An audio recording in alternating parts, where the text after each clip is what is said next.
प्रकरण 61 अध्याय 15 ओवी 1 ते 195. गुरूंची मानसपूजा सांगताना ज्ञानेश्वर म्हणतात, आता हृदय हे आपुले चौफाळुनिया भले वरी बैसऊ पाऊले श्री गुरुची. 15:1. 1. शुद्ध अंतःकरण रूपी चौरंगावर श्री गुरूंच्या पावलांची स्थापना केली. 2. श्री गुरु आणि मी एक आहोत असे समजून ओंजळीत इच्छा अपेक्षा रूपी कमळकळ्या भरून ओंजळ श्री गुरुचरणांवर वाहिली. एकनिष्ठता रूपी पाण्याने स्नान घालून श्री गुरूंविषयी असलेल्या निष्ठेचे श्री गुरूंना गंध लावले. 3. श्री गुरूंविषयीचे प्रेमरूपी सोने शुद्ध करून त्याचे वाळे सद्गुरूंच्या सुकुमार पायात घातले. 4. अनन्यतेने शुद्ध होऊन सद्गुरूविषयी असलेल्या दृढ विश्वासाची जोडवी सद्गुरूंच्या पायांच्या अंगठ्यात घातली. 5. आनंदरूपी सुवासाचे अष्टसात्विक भावांचे पूर्ण उमललेले 8 पाकळ्यांचे कमळ सद्गुरूंच्या पायांवर वाहिले. 6. अहंकाराचा धूप करून श्री गुरुचरणांजवळ लावला. 7. निराभिमानामुळे निर्माण झालेल्या बोधवृत्ती तेजाने श्री गुरूंना ओवाळले. 8. सद्गुरु चरणास तदाकारतेने आलिंगन दिले. 9. श्री गुरूंच्या दोन्ही पायात शरीर आणि प्राणरूपी खडावा करून घातल्या. 10. ऐहिक व परमार्थिक भोग आणि मोक्ष श्री गुरूंना अर्पण केले. अशी पूजा केल्याने श्री गुरुचरणांच्या उपासनेस शिष्य म्हणून मी पात्र ठरलो आणि त्या योगे श्रोत्यांच्या पसंतीस येईल असे गीतेवर भाष्य करू शकलो. सद्गुरु कृपा. नाद ब्रह्मे खुजे कैवल्य ही तैसे न सजे ऐसा बोलू देखिजे जेणे दैवे. 15:13. 1. सद्गुरु कृपा असल्याने माझ्या वाणीतून बोध प्रसवून श्रोत्यांचे कान तृप्त होतील, शब्दांना अमृतासम गोडी येईल. 2. प्रत्येक शब्दातून ज्ञान उमटेल आणि असे उत्स्फूर्त व्याख्यान ऐकून श्रोते तृप्त होतील. सभेत वसंत ऋतू आला आहे असा श्रोत्यांना भास होईल. 3. प्रत्येक बोल श्रोत्यांच्या पसंतीस उतरेल. 4. गुरूंनी माझ्यावर कृपा केल्याने हा ग्रंथ अत्यंत सुंदर प्रमाणबद्ध सगळ्या कसोटींवर उतरेल. ज्ञानाची महती. जे ज्ञान जयांचा हाती तोची समर्थू मुक्ती जैसा शतमख संपत्ती स्वर्गीची ये. 15:30. ज्ञान मिळवल्याने 1. मनुष्याला मोक्ष मिळतो. 2. माणूस शुद्ध विरक्त अलिप्त शांत समाधानी आनंदी होऊन ब्रह्मपदाला पोचतो. संसार वृक्षाचे स्वरूप. पै बल्वचेची महामारी पिंपळा का वडाची या परी जे पारंबिया माझारी डहाळिया असती. 15:58. झपाट्याने वाढणाऱ्या लव्हाळ्याच्या गवताप्रमाणे आणि पिंपळ अथवा वडाच्या वृक्षाप्रमाणे हा संसार वृक्ष आहे.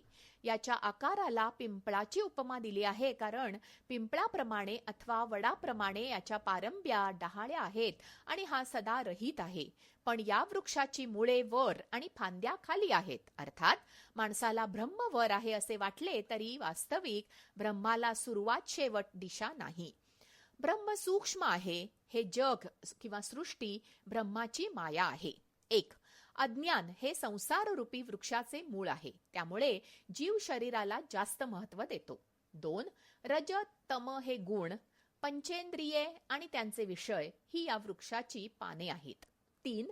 सत्वरूपी बुद्धी वृक्षाचा शेंडा आहे. 4. अहंकार चित्त मन या वृक्षाच्या फांद्या आहेत. 5. पंचमहाभूते या वृक्षाचे कोंब आहेत. तरी श्व म्हणजे उखा तोवरी एक सारिखा नाही निर्वाहो यया रुखा प्रपंच रूपा. 15:111. श्व म्हणजे उद्या, अश्वत्थ म्हणजे उद्या नसणारा. या विश्वरूपी वृक्षाचे स्वरूप क्षणभंगूर विनाशी न टिकणारे अस्थिर सतत बदलणारे आहे म्हणून ह्याला अश्वत्थ म्हटले आहे. अश्वत्थ म्हणजे पिंपळ असा अर्थ अपेक्षित नाही. जग प्रत्येक क्षणी बदलत असते. जगात कोणतीच गोष्ट आज आहे तशी उद्या नसते. समुद्राच्या पाण्याची वाफ होते तसे नद्यांचे पाणी समुद्रात येत असते. म्हणून समुद्र आहे तसाच आहे असे भासते, पण मुळात त्यातले पाणी सतत बदलत असते. त्याप्रमाणे या जगात काही जीव येतात, काही जातात, पण हे इतक्या वेगाने होते की त्यामुळे जग स्थिर असल्याचा भास होतो. रथाचे चाक अतिवेगाने फिरत असताना ते फिरत नसून जमिनीत स्थिर आहे असे दिसते, किंवा भोवरा जेव्हा अतिशय वेगाने फिरत असतो तेव्हा तो जमिनीला चिकटला आहे असे वाटते. अतिवेग हा स्थिरतेच्या भ्रमाला कारण होतो. आकाशात एका ढगातून पाऊस पडताना त्या जागी दुसरा ढग येतो, पण पाहणाऱ्याला ढग बदललेला कळत नाही. तसे हे जग बदलत असते, पण लक्षात येत नाही. सजीव कसे निर्माण झाले हे सांगताना माऊली म्हणतात, परी आधी तव स्वेदज जारज उद्विज मणिज हे बुडवनी महाभुज उठती चारी. 15:148. सजीव 3 प्रकारचे असतात. 1. पशु पक्षी कीटक जीव जंतू. 2. वृक्ष झाडे वेली गवत. 3. माती धातू. यात मनुष्य ही श्रेष्ठ निर्मिती आहे, कारण त्याला प्रगल्भ प्रगत बुद्धीचे वरदान लाभले आहे. प्रारंभी स्वेदज, जारज, अंडज व उद्विज हे 4 मोठे प्रकारचे जीव उत्पन्न झाले. स्त्री, पुरुष व नपुंसक असे 3 प्रकार सजीवात असतात. कामविकारातून स्त्री पुरुष संयोग घडून येतो आणि सजीवांचा विस्तार होतो. मागील जन्मात केलेल्या कर्मभोगांचा क्षय झाला की संसार रूपी वृक्षाच्या काही फांद्या पाने गळून पडतात आणि त्या जागी नव्या देहाची निर्मिती होते. रजगुणाच्या प्रभावामुळे माणूस समुदाय करून राहतो. माणसातील तमोगुणामुळे माणूस भेद निर्माण करतो आणि तंटे होतात. तमोगुण प्रबळ असेल तर निषिद्ध कर्मे करण्याकडे मनुष्याचा कल असतो. जसे माणूस दुसऱ्याचा नाश करायची कामना करतो, असे माणसाचे अधःपतन होते. परिणामी त्याला नरक यातना भोगाव्या लागतात. अतिशय प्रतिकूल परिस्थितीत जगावे लागते. सत्वगुण प्रबळ असेल तर सत्सद विवेक बुद्धी वाढते आणि माणूस ज्ञान प्राप्त करण्यासाठी तप करतो, यमनियम पाळतो, त्याग करतो, शास्त्रांचे वाचन करतो. ज्ञानप्राप्तीमुळे माणसाला सुख, समाधान, शांती आणि आनंद मिळतो. तो कर्तव्य नीट पार पाडतो आणि दुःख, चिंता, निराशा यापासून मुक्त होतो. कर्तव्याला महत्त्व देऊन ते शांतपणे पार पाडणे याला मोक्ष आणि कोणत्याही परिस्थितीत आनंद टिकवून ठेवणे, निराशा, उद्वेग यापासून दूर राहणे याला मुक्ती म्हणतात. प्रकरण 62, अध्याय 15, ओवी 196 ते 400. विश्वाचा विस्तार कसा आहे हे सांगताना माऊली म्हणतात, पै रवी चंद्रादी ग्रहवर पितृ ऋषी विद्याधर हे आड शाखा प्रकार पैसू घेती. 15:195. या विश्वात खालील गोष्टी आहेत. 1. वेद हे प्रमाण ग्रंथ आहेत, त्या विश्वाविषयी आवश्यक ज्ञान आहे. 2. 14 विद्या आणि 64 कला. 3. धर्म, अर्थ, काम, मोक्ष ही माणसाची महत्वाची कर्तव्य मानली गेली आहेत. 4. स्वर्ग, पुरुषार्थ निभावल्याने स्वर्ग प्राप्ती होते. संसार रूपी वृक्षात अनेक सजीव जीव जंतू असले तरी त्यात मनुष्य हा प्रमुख जीव आहे, प्रमुख फांदी आहे. या फांदीच्या अनेक शाखा आहेत, त्यातील प्रमुख शाखा 5. ब्रह्म हा विश्वाचा निर्माता. 6. शिव हा विश्वाचा संहारक. 7. इंद्रासहित 33 प्रकारची कामे करणारे 33 प्रकारचे देव. 8. सूर्य, चंद्र, तारे आणि अनेक ग्रह. 9. यक्ष, गंधर्व आणि विद्याधर. 10. मरीची, कश्यप यासारखे ऋषी. ऋषींनी वेद संकलित केले, मुखोद्गत केले, लिहून ठेवले. ऋषींचे योगदान हा स्वतंत्र विषय आहे. तरी काही ऋषींची नावे माऊलींनी त्यांनी केलेल्या कार्यासाठी कृतज्ञतापूर्वक नमूद केली आहेत. 11. सनक, सनंदन, सनातन व सनत कुमार हे ब्रह्माचे 4 पुत्र. विश्व नाहीसे कसे होते याची उकल करताना माऊली म्हणतात, परिहा उन्मुळावया दोषे येथ सायासची काईसे काय बाळा बागुल देशे दवडावा आहे. 15:214. मुलाच्या मनातील बागुलबुवाची भीती जावी यासाठी बागुलबुवा नाहीसा करावा लागत नाही, कारण मुळात तो नसतोच. त्याप्रमाणे हे विश्व आपोआप नष्ट करावे लागत नाही, कारण याचे मूळ स्वरूपच विनाशी आहे. ढगांच्या आकृतीत दिसणारे किल्ले, सशाचे शिंग, आकाशाचे फूल हे जसे प्रत्यक्षात नसतात तसे हे विश्व भास समान आहे. या विश्वाच्या स्वरूपाचे वर्णन कासवीच्या दुधाचे तूप करावे किंवा मृगजळाच्या पाण्यात भाताचे पीक घ्यावे त्याप्रमाणे या वृक्षाला अंत नाही असे म्हटले जाते. कारण त्याला अस्तित्व नाही, त्यामुळे सुरुवात नाही, आणि ज्याला सुरुवात नाही त्याला अंत नाही. जेव्हा माणसाच्या मनाला आणि बुद्धीला हे पटते तेव्हाच या कल्पनेचा अंत होतो. अन्यथा ज्याप्रमाणे सूर्य उगवतो असे वाटते तसेच हे जग खरे वाटते. पृथ्वी फिरल्याने सूर्य दिसत नाही, पण माणूस म्हणतो सूर्य मावळला. आकाशाला कोणताच रंग नाही असे असूनही सूर्याच्या प्रकाशामुळे मानवी डोळ्याला ते निळे भासते, तसे हे विश्व खरे वाटते. पाण्यातला चंद्र पकडावा किंवा स्वप्नातला हिरा प्रत्यक्षात शोधावा तितके हे जग आभासी आहे. मग किती खांदो खांदी यया हिंडावे ऊर्ध्वी अधि, म्हणूनी मूळची अज्ञान छेदी सम्यक ज्ञाने. 15,250. जग आहे हे अज्ञान आहे. जसा अंधार केवळ प्रकाशानेच नाहीसा होतो तसे अज्ञान नाहीसे व्हावे यासाठी ज्ञान मिळवणे हा एकमेव उपाय आहे. अज्ञान नाहीसे करण्यासाठी मुळावर घाव घालावा. नुसत्या फांद्या तोडल्या तर वृक्ष जोमाने वाढतो. अज्ञानाचे मूळ नाहीसे व्हावे यासाठी काय करावे? 1. वैराग्य. बुद्धीने जगातून अलिप्त व्हावे तरच ज्ञानप्राप्ती शक्य आहे. 2. अलिप्त विरक्त होण्यासाठी देहबुद्धीचा त्याग करावा, अहंकार सोडायला जिंकायला हवा. 3. देहबुद्धी नाहीशी व्हावी म्हणून मी आत्मस्वरूप आहे या गोष्टीचे मनन चिंतन सतत करावे, ही गोष्ट मनात ठसवावी. 4. सगळीकडे ब्रह्म आहे हे पटले की देहबुद्धी नाहीशी होऊन माणूस आपोआप ईश्वर चिंतनात रमून जातो. बुद्धीला जाग आल्यावर माणूस इतर कशातही गुंतत नाही. सुख, दुःख, ताप, त्रास वाटेनासे होतात. 5. मीपणा नाहीसा झाल्याने सगळे विश्व समान वाटते. 6. माणूस कोणत्याही गोष्टीशी सहजपणे समरस होतो. हा आपला, हा परका, हा चांगला, हा वाईट असे त्याला वाटेनासे होते. 7. हे जग, यातील भोग, सुख इत्यादी गोष्टीतील आसक्ती नाहीशी झाल्याने परत जन्माला येण्याची इच्छा उरत नाही. जीवनमुक्त माणसे कशी असतात? फळली केळी उन्मळे, तैसी आत्मलाभे प्रबळे, जयांची क्रिया ढाळे ढाळे, गळती आहे. 15,287. 1. ज्याप्रमाणे लोंगर काढल्यावर केळीचे झाड आपोआप वाळून जाते त्याप्रमाणे आत्मज्ञान झाले की माणसाची जीवनेच्छा वाळून जाते. 2. पाऊस पडला की ढग रिकामा होतो तसे त्याचे मन निरीच्छ होते. 3.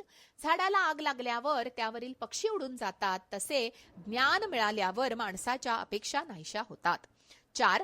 परिसस्पर्श झाल्यावर लोखंड पण नाहीसे होते तसे ज्ञानप्राप्ती झाल्यावर ज्ञानी माणसाची देहबुद्धी नाहीशी होते. 5. घडणाऱ्या सगळ्या घटना आयुष्याचा भाग आहेत पण आभासी आहेत असे माहीत असल्याने माणूस सुख, दुःख, मान, अपमान कोणताही त्रास करून घेत नाही. 6. पूर्ण चंद्र जसा सगळीकडून सुंदर दिसतो तसा जीवनमुक्त पुरुष परिपूर्ण, शांत, समाधानी, आनंदी असतो. माणसाला विरक्त करणारे ज्ञान कसे असते? आणि जयाचा प्रकाशी जगहारपे चंद्रा कैसी, सचंद्र नक्षत्रे जैसी दिनोदयी. 15,314. 1. ज्याप्रमाणे सूर्योदयी चंद्रासह नक्षत्रे लोपतात त्याप्रमाणे ज्ञानामुळे सगळीकडे फक्त ईश्वराचे अस्तित्व दिसू लागते. 2. जागे झाल्यावर स्वप्न नाहीसे होते तसे ज्ञान मिळाल्यावर माणूस कोणतीही घटना मनाला लावून घेत नाही, भीती वाटत नाही. 3. तहान, भूक, ऊन, पाऊस, थंडी, वारा सगळे सहन करायची मनाची तयारी होते.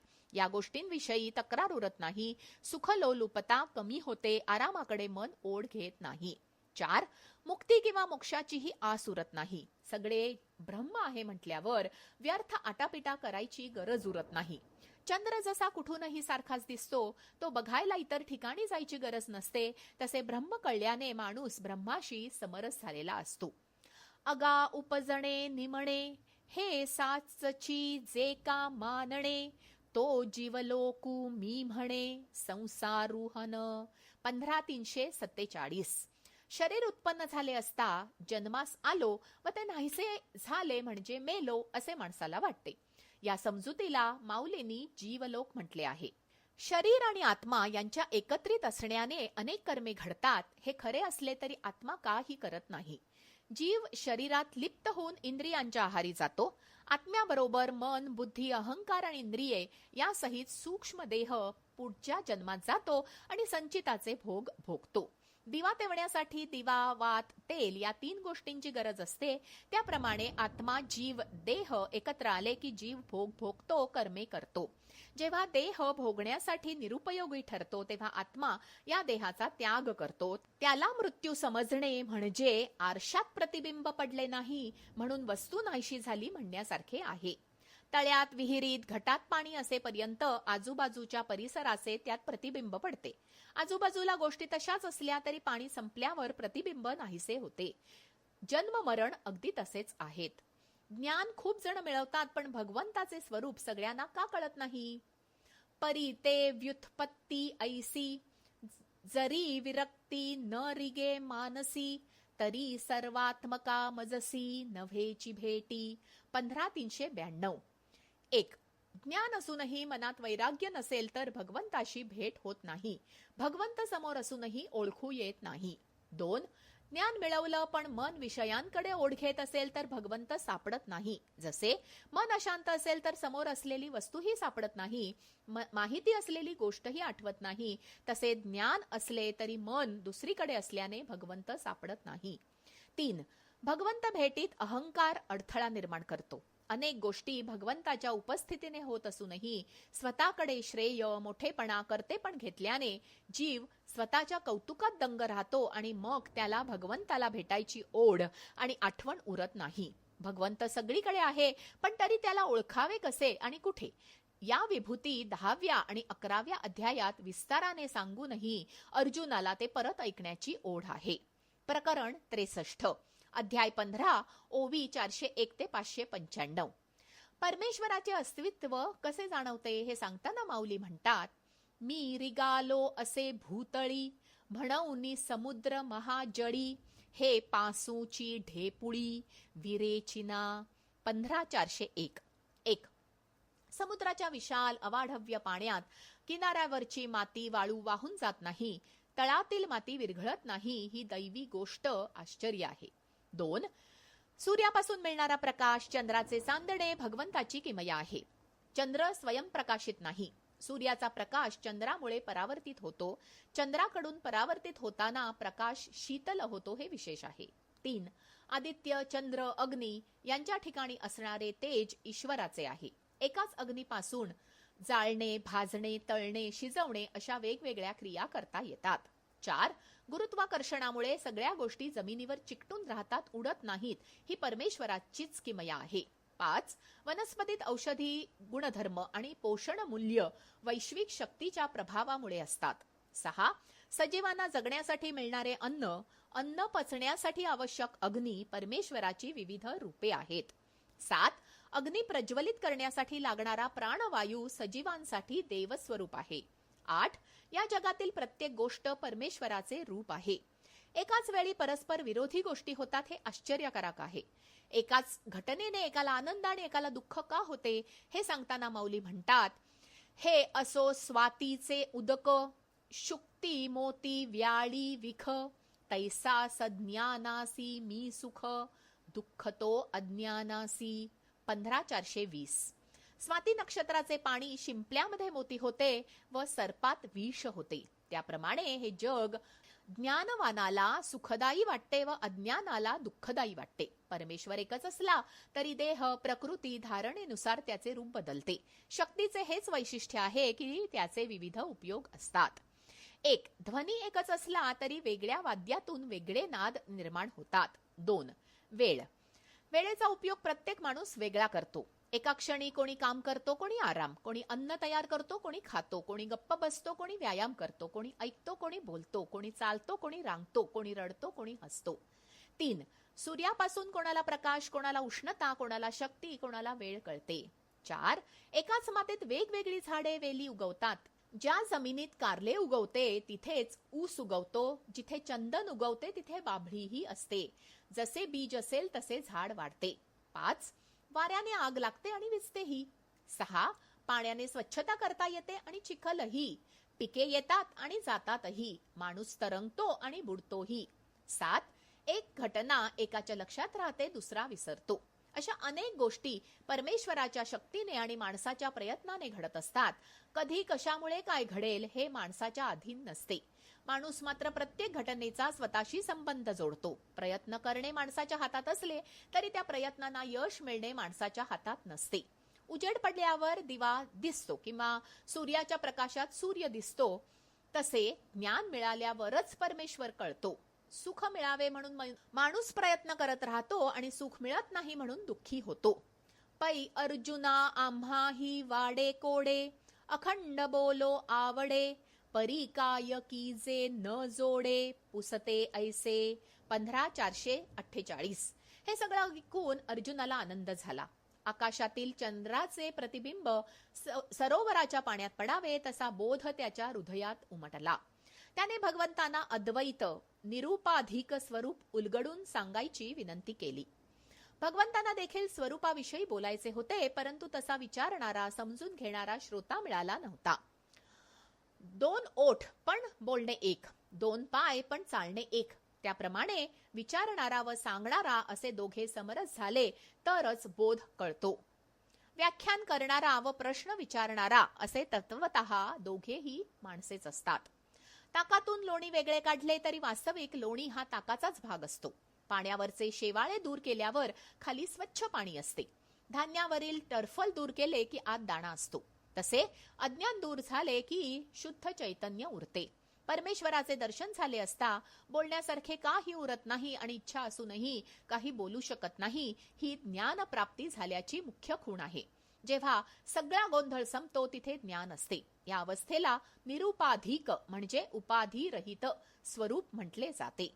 आकाशातील चंद्राची कोर नेमकी दाखवायची तर झाडाच्या फांदीची खूण सांगावी लागते, तसे स्वरूपाचे शब्दात वर्णन करावे लागले. जैसा कुहा आपणची बिंबे, सिंह प्रतिबिंब पाहता क्षोभे, मग क्षोभला समारंभे, घालितेथ. 15:487. ज्याप्रमाणे सिंह आडात पडलेले आपलेच प्रतिबिंब पाहून चिडून आवेशाने आडात उडी मारतो, तसे जीवाला देह म्हणजे मी असे वाटते. आत्म्याच्या अस्तित्वाचा त्याला विसर पडतो. पाहतो तो बोलत नाही आत्मा आणि बोलतो ते करत नाही देह, असे पुरुष आणि प्रकृतीचे वर्णन करता येईल. 8 प्रकारचे वेगळे घटक प्रकृतीच्या रूपाने 7व्या अध्यायात आणि क्षेत्र म्हणून 36 भाग करून 13व्या अध्यायात जे वर्णन केले आहे तेच वर्णन 15व्या अध्यायात पहिल्या 2 श्लोकात वृक्षाच्या आकाराच्या रूपकाने सांगितले आहे. प्रकृतीच्या आधारे आत्मा राहतो म्हणून तो अक्षर असूनही त्याला क्षर पुरुष म्हटले जाते. देहाची उपाधी त्याला सांभाळावी लागते. अक्षर पुरुष म्हणजे अज्ञान. धड जागा नाही, झोपलेला नाही, मातीही नाही, मडकेही नाही, त्याला जन्मही नाही आणि शेवटही नाही, अशी जी मधली अवस्था असते तो अक्षर पुरुष. हा अक्षर पुरुष संसार वृक्षाचे मूळ आहे. तोगामी निरुपाधिकू, क्षराक्षरोत्तमू एकू, म्हणोनी म्हणे वेदलोकू, पुरुषोत्तमू. 15:557. या दोहोंहून वेगळा, ज्याला परमात्मा असे म्हणतात, तो ब्रह्मांडाला धारण करतो, तो अव्यय व ईश आहे. क्षर व अक्षर या 2 पुरुषांहून श्रेष्ठ व उपाधिरहित अशा या पुरुषाला वेद पुरुषोत्तम म्हणतात. ज्याप्रमाणे सूर्यापासून किरणे निघतात त्याप्रमाणे ही सृष्टी या उत्तम पुरुषाची छाया आहे. नदीच्या काठावर उभा असलेला माणूस बुडण्याविषयी बोलू शकतो. बुडलेला माणूस बुडणे म्हणजे काय हे ते सांगू शकत नाही. त्याप्रमाणे विचारांच्या काठावर उभा असल्याने पूर्ण ज्ञान काय हे मी सांगू शकलो, असे माऊली म्हणतात. 1. ज्याला नाक आहे त्याला फूल दिसले नाही तरी सुवास कळतो, त्याप्रमाणे अंदाजाने मी ज्ञानी माणसाचे परमात्म्याचे वर्णन करत आहे, कारण पूर्ण ज्ञानी काही सांगत नाही. परमात्मा बोलतच नाही आणि दिसतही नाही. 2. आकाश आणि जमीन यामध्ये काही दिसत नसले तरी असते, काही नाही असे काही नाहीच, कारण तिथे काही नाही त्याला पोकळी म्हटले जाते, म्हणजे तिलाही अस्तित्व आहे. असा हा उत्तम पुरुष फक्त ज्ञानाने प्राप्त होतो. हे सगळे प्रवचन गीतेमुळे शक्य झाले.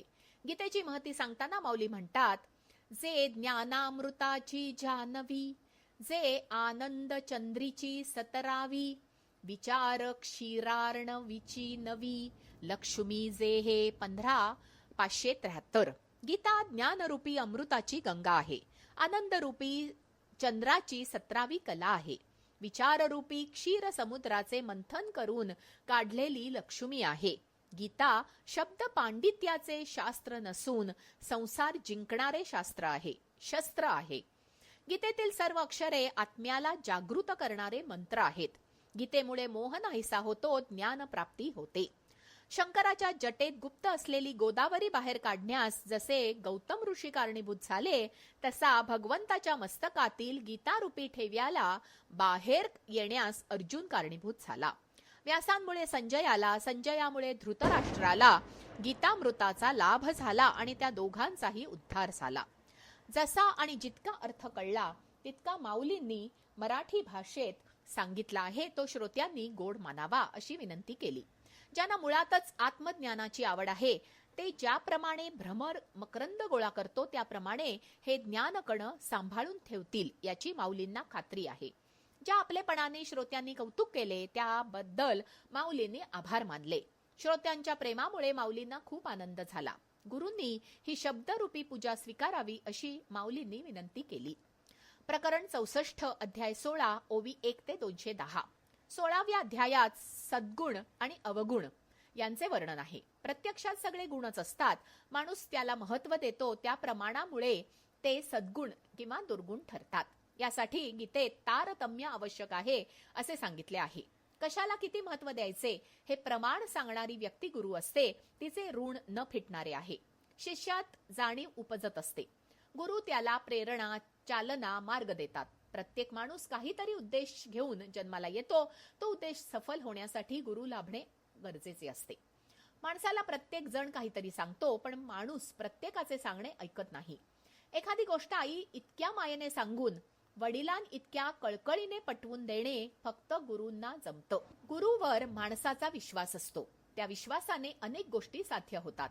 गुरु भेटणे म्हणजे कामधेनू किंवा कल्पवृक्ष मिळाल्यासारखे आहे. हे नाते बंध अनेक जन्माचे असतात. गुरुची महती सांगताना माऊलींनी स्तुतीपेक्षा गुरुची लक्षणे सांगितली आहेत. 16व्या अध्यायाच्या सुरुवातीला गुरुचे वर्णन करताना माऊली म्हणतात, जेणे पहालिये पहाटे भेदाची चारोळी फिटे रिघती आत्मानुभव वाटे पांथिक योगी. 16:7. ज्याप्रमाणे पहाटे सूर्योदय झाल्याने रात्र संपून दिवस सुरू होतो, त्याप्रमाणे गुरुच्या आगमनाने 1. विचारांचा गोंधळ संपून ज्ञानाचा प्रकाश पडतो आणि स्वरूपाची ओळख होते. 2.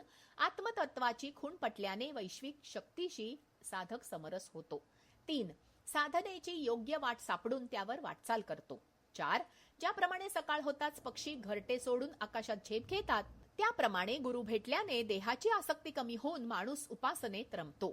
5. जाणीवरूपी कमळ उमलल्याने मन भोगातून, आसक्तीतून, अपेक्षेतून मुक्त होते. 6. विवेकबुद्धी जागृत झाल्याने व्यवहाराचा त्रास आणि चिंता नाहीशी होते. 7. सहनशक्ती वाढते, द्वंद्वाच्या पलीकडे जातो, तहान भूक हरपते, मान प्रसिद्धी आराम याचे अप्रूप वाटेनासे होते. 8. वृत्ती आनंदी आणि समाधानी बनते. 9. भेद लयाला जातात. 10. आपण जे कार्य करू त्याचा गुरु स्वीकार करतील इतके गुरुविषयी आत्यंतिक प्रेम असल्याने आणि आपले चुकले तर गुरु सावरून घेतील इतका विश्वास असल्याने जगणे सोपे होते. 11. प्रत्येक क्षण कृती गुरुप्रसाद वाटतो.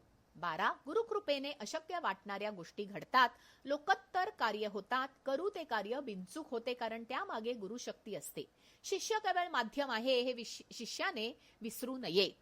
का उपजोची जे न लाहे ते उपजले ही अव्हाटा सुये, ते ज्ञानी विरुद्ध काय आहे हे जाणावे की. 16:56. आतापर्यंत भगवंतांनी ज्ञान म्हणजे काय, ज्ञान कसे मिळवावे, ज्ञान मिळाल्यावर काय होते हे सांगितले.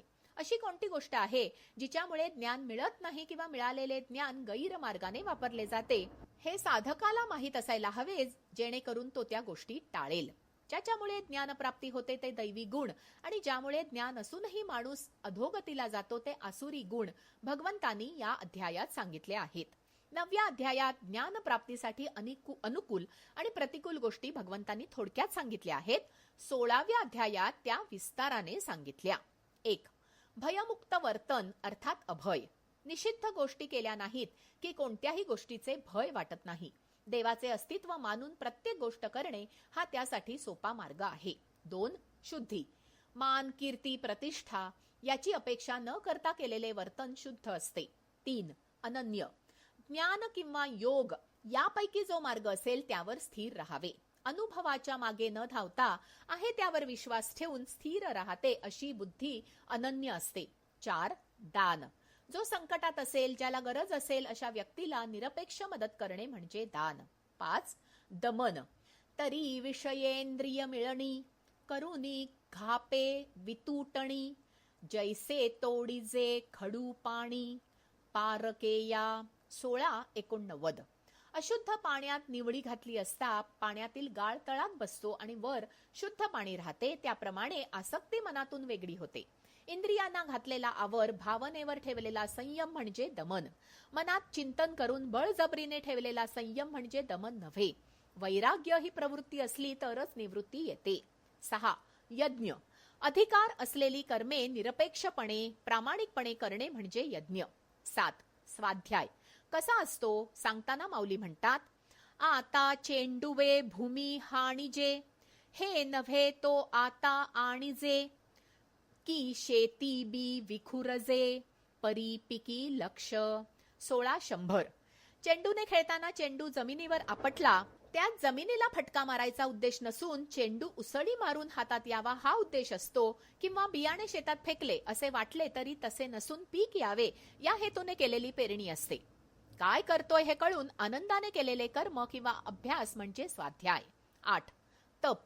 आत्मा आणि शरीर या दोन वेगळ्या गोष्टी आहेत. देहाकडचे लक्ष आत्मस्वरूपावर केंद्रित करण्यासाठी केलेले प्रयत्न म्हणजे तप. 9. आर्जव. दुसऱ्याचे भले व्हावे या इच्छेने केलेले कार्य म्हणजे आर्जव. 10. अहिंसा. दुसऱ्याला काया वाचा मनाने दुःख न होईल असे वागणे म्हणजे अहिंसा. 11. सत्य. ऐकणाऱ्याला प्रिय वाटेल आणि परिणामांनी सुखद असेल असे प्रामाणिक बोल म्हणजे सत्य. ऐकायला आणि परिणाम कटू असतील असे भाषण सत्य असले तरी करू नये. 12.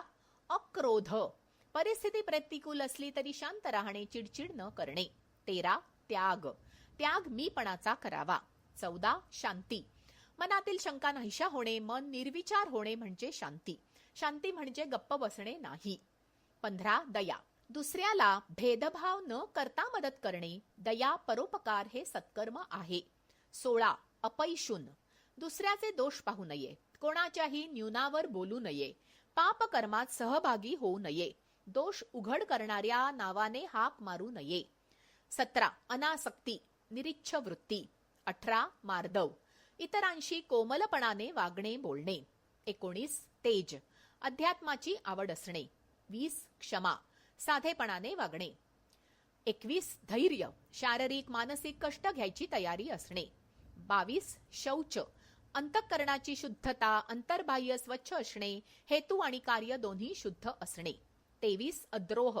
नेहमी इतरांच्या हिताचा विचार करणे. 24. नम्रता. मीपणा नसणे. 25. अचपळ. बुद्धी स्थिर असणे. 26. अमानित्व. प्रसिद्धी मान टाळणे. हे 26 दैवी गुण आहेत. ज्ञानप्राप्तीसाठी हे गुण अंगी असणे आवश्यक आहेत. हे गुण अंगी यावेत यासाठी मनुष्य जन्मात प्रयत्न, अभ्यास, साधना करावी. ज्ञानेश्वर महाराज की जय.